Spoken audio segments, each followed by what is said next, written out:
ha sido una muy buena experiencia en cuanto como a profesión, como a humanitaria, experiencia, ya que podías tener un contacto más cercano con toda esa gente que tiene un modo de vida totalmente diferente, el saber cómo han llegado aquí, el por qué. Es cierto que había muchísimo más trabajo de lo que yo me podía imaginar, de ir a decir 2 palabras y volver. Eran más cuestiones culturales, ya que proceden de países en donde la cultura es totalmente diferente. No solo aquí en España, sino en cuanto a mí también. He tenido una gran dificultad en ese tema. Vale, una pregunta. ¿Cómo surgió la posibilidad de trabajar como intérprete? Vale. Me contactaron a través de la Cruz Roja Española diciéndome que necesitaban intérpretes o apoyo lingüístico en árabe, ya que la mayor parte de las personas que procedían eran de países en el que se hablaba el árabe. Y contactaron conmigo a través de la universidad, a través de los datos que enviaste para el CEAR, todos los alumnos viendo los perfiles que tenían, qué estudios. Necesitaban a gente que tenga ya una experiencia, no que era totalmente nueva en eso. Y me avisaron para ir, habían 3 turnos, mañana, mediodía y tarde, y pues iba cuajando el horario. Entonces, cuando fui ahí, yo fui como parte de la Universidad Europea. Vale, ¿y cómo fue el primer día cuando llegaste allí? Intensivo, bastante intensivo. Cada turno era alrededor de 8 horas más o menos. Cuando yo fui, estaban en el proceso estaban todos en un pabellón. Yo solo fui a la sección de hombres. Estaban todos en un pabellón por camillas, cada persona con un número, y había que ir haciendo los grupos de 20 personas para que pasen a vacunarse, saber si padecían de tuberculosis o no, a las duchas para darles unas pomadas en cuanto a cuestiones sanitarias, y tenían que tirar todas sus pertenencias para ya no tener ningún otro contacto con toda esa ropa que llevaban antes, de la que se pueden contagiar. Y pasábamos a la residencia de estudiantes que se encuentra en Cheste, y los distribuíamos en habitaciones para que ahí estén más cómodos. Era mucho más fácil para ellos, más cómodo, había más baños, era habitación y baño, en la que habían 2-3 personas. Era mucho mejor que un pabellón en el que estaban ahí 200 personas y había un solo baño. Entonces todo es el proceso de paso y de protección en cuanto a salud. También había mucha gente que ya estaba ingresada en los hospitales, y más toda la gente que estaban tratando ahí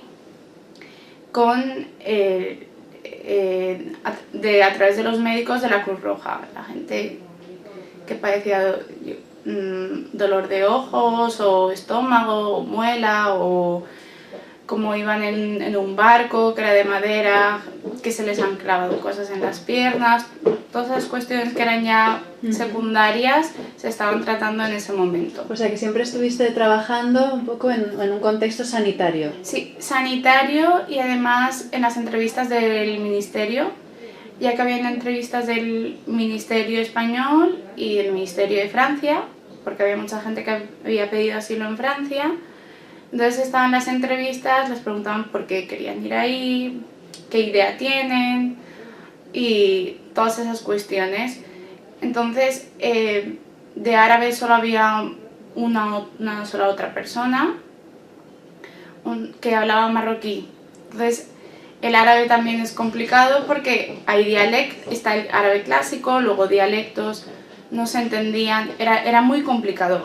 Yo que manejaba los dialectos, y me fue complicado porque hablaban de una forma totalmente distinta. No es lo mismo la gente que habla en la ciudad que la que viene de pueblos. Claro. Es complicado. ¿Qué países? Sudán, Nigeria, Chad, Libia, Marruecos, Argelia, Pakistán, Afganistán. Había más países, pero con los que más he trabajado yo han sido esos, ya que la mayoría de las personas que venían eran de Sudán o Nigeria. Sudán, el primer país. Habían, por la parte de hombres, 140 hombres a lo mejor aproximadamente. ¿Y qué dificultades encontraste en cuanto a la interpretación en ese contexto? Cultural. El tema cultural es bastante complicado porque tú puedes trasladar la idea, pero tú puedes traducir palabra por palabra, pero si no entiendes a qué se refiere él en ese momento, es complicado. Y sobre todo que había gente, pues a lo mejor que era más conservadora, otras que no. Entonces, era complicado para mí entender la mentalidad de cada persona, cómo están pensando, porque dicen algo, pero detrás de ello, cómo están pensando, cómo han llegado a esa idea, qué necesidades tienen.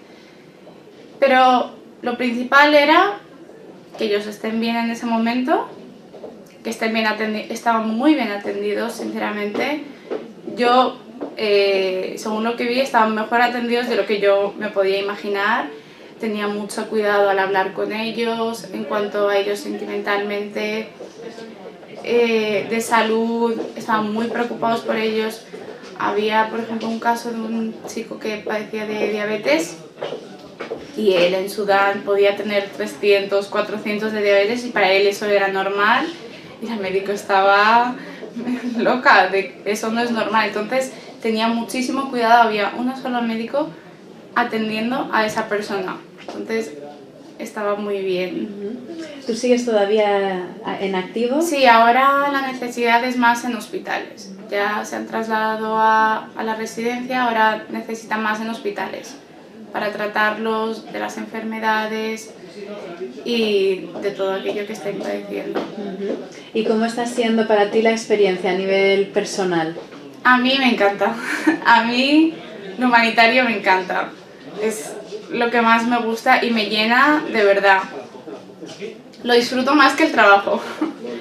El ver que estás pudiendo ayudar a una persona de unos conocimientos básicos, porque a mí el árabe no me ha costado aprenderlo, ha sido desde pequeña.